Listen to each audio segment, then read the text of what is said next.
ये सब बंद कीजिए शरीफुद्दीन जी। आपको जो भी सूचना देनी है किसी और को दीजिए। हम आपकी कोई सहायता नहीं कर पाएंगे। यदि शहंशाह को पता चल गया कि हम यहाँ बांदी है वो।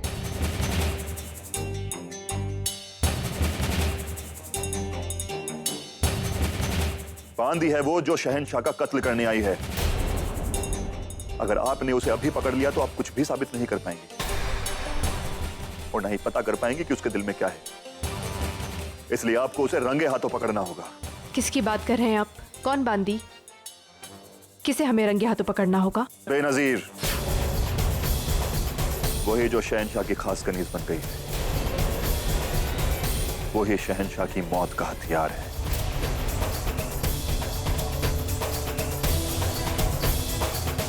अबुल माली के हरम से आई है वो, शहंशाह के लिए खास तोहफा बनकर। मगर वो खास तोहफा नहीं है, खास हथियार है अबुल माली का।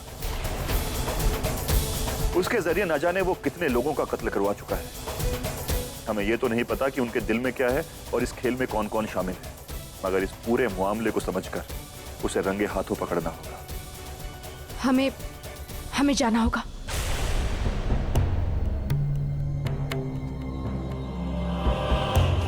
जोधा बेगम, आप अभी से डर गई? अभी तो हमने आपको बताया ही नहीं कि आपके लिए हमारे दिल में क्या है।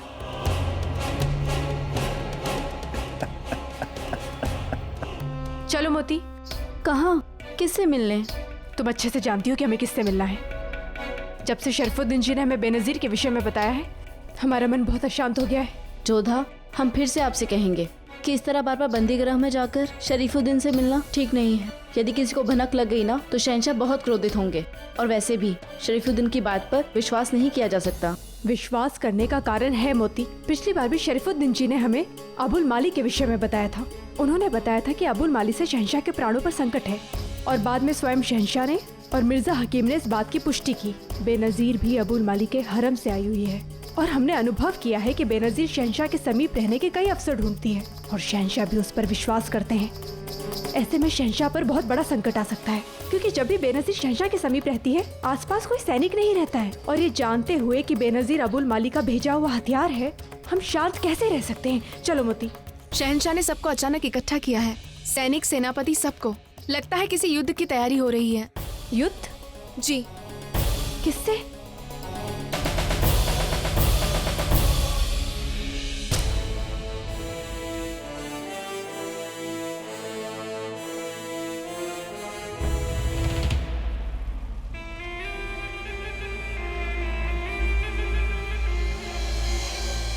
हमने आप सबको एक खास मकसद से यहाँ इकट्ठा किया है।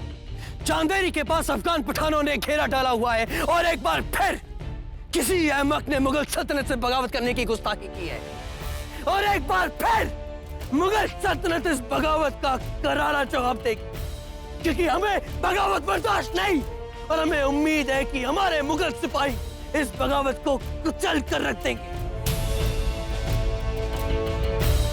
और हमने एक फैसला और लिया है कि इस बार फौज की अगुवाई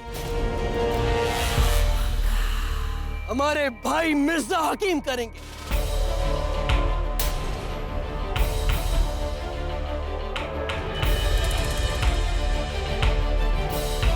मुगल सल्तनत जिंदाबाद! मुगल सल्तनत जिंदाबाद! शहंशाह जलालुद्दीन जिंदाबाद! शहंशाह जलालुद्दीन जिंदाबाद! मिर्जा हाकिम, लगता है जलाल का दिमाग खराब हो गया है।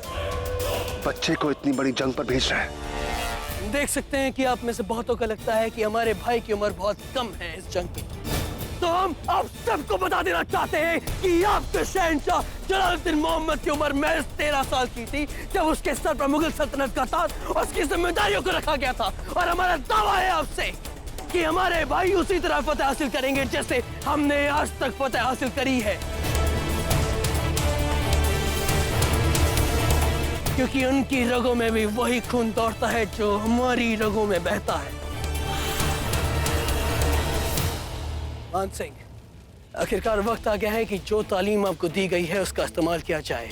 ये आपकी जिंदगी की सबसे पहली जंग होगी और वो भी मुगल हुकूमत के लिए। तो हमें उम्मीद है कि आप हमें निराश नहीं करेंगे।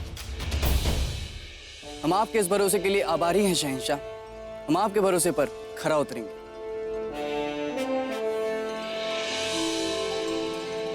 शहंशाह, यदि आपकी अनुमति हो तो हम अपनी बुआ सा के चरण स्पर्श करना चाहेंगे।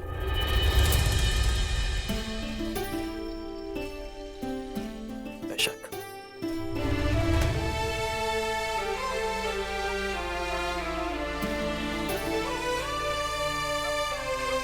विजय भव। मानसिंह, ये मत भूलना कि तुम्हारे पिता कौन है। उनकी शूरता का यश बढ़ाना।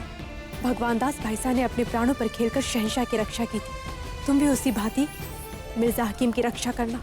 आप चिंता मत कीजिए बुआ सा, हम आपको वचन देते हैं कि राजवंशी दूत को लज्जित नहीं होने देंगे। हम अम्बे माँ और कान्हा से प्रार्थना करते हैं, वो तुम्हारी रक्षा करेंगे। शहंशाह, मिर्जा को देख के लगता है कि आप ही की परछाई खड़ी है। अदगा साहब, वो हमारे ही भाई है, हमारे एक हिस्सा, और हमें यकीन है कि हमारी ही तरह वो इतिहास के पन्नों में अपनी फतह दर्ज करवाएगा।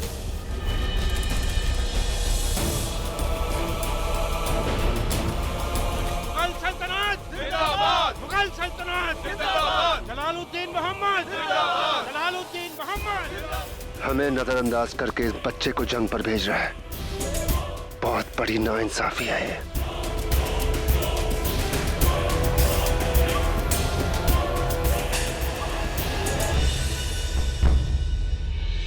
मोती, हमने सोचा था कि शहंशाह को बेनजीर के विषय में बताएं, परंतु ना तो हमें समय मिल पा रहा है, युद्ध सर पर आ गया है और शहंशाह बहुत क्रोधित भी है। अभी शांत रहिए जोधा, अभी सही अवसर नहीं है।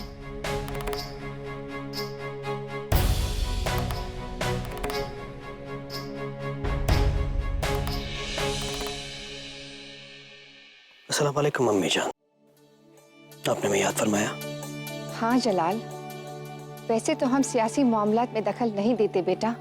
अतका खान और महामंगा तुम्हें बेहतर सलाह देते हैं, लेकिन फिर भी मिर्जा को जंग पे भेजने का तुम्हारा फैसला हमें समझ नहीं आया। उसे इतनी बड़ी जिम्मेदारी देकर कहीं तुमने कोई गलती तो नहीं कर दी? आपको ऐसा क्यों लगता है अम्मी जान? हमें बताएंगे? क्योंकि शिवानी के सदमे से मिर्जा अभी तक बाहर नहीं आ पाए हैं। उसे अपने आप को संभलने का कुछ वक्त चाहिए बेटा। तुम दिल से नहीं, दिमाग से काम लेते हो, लेकिन मिर्जा वो दिल को ज्यादा तवज्जो देता है। वो तुम्हारे जैसा नहीं है बेटा।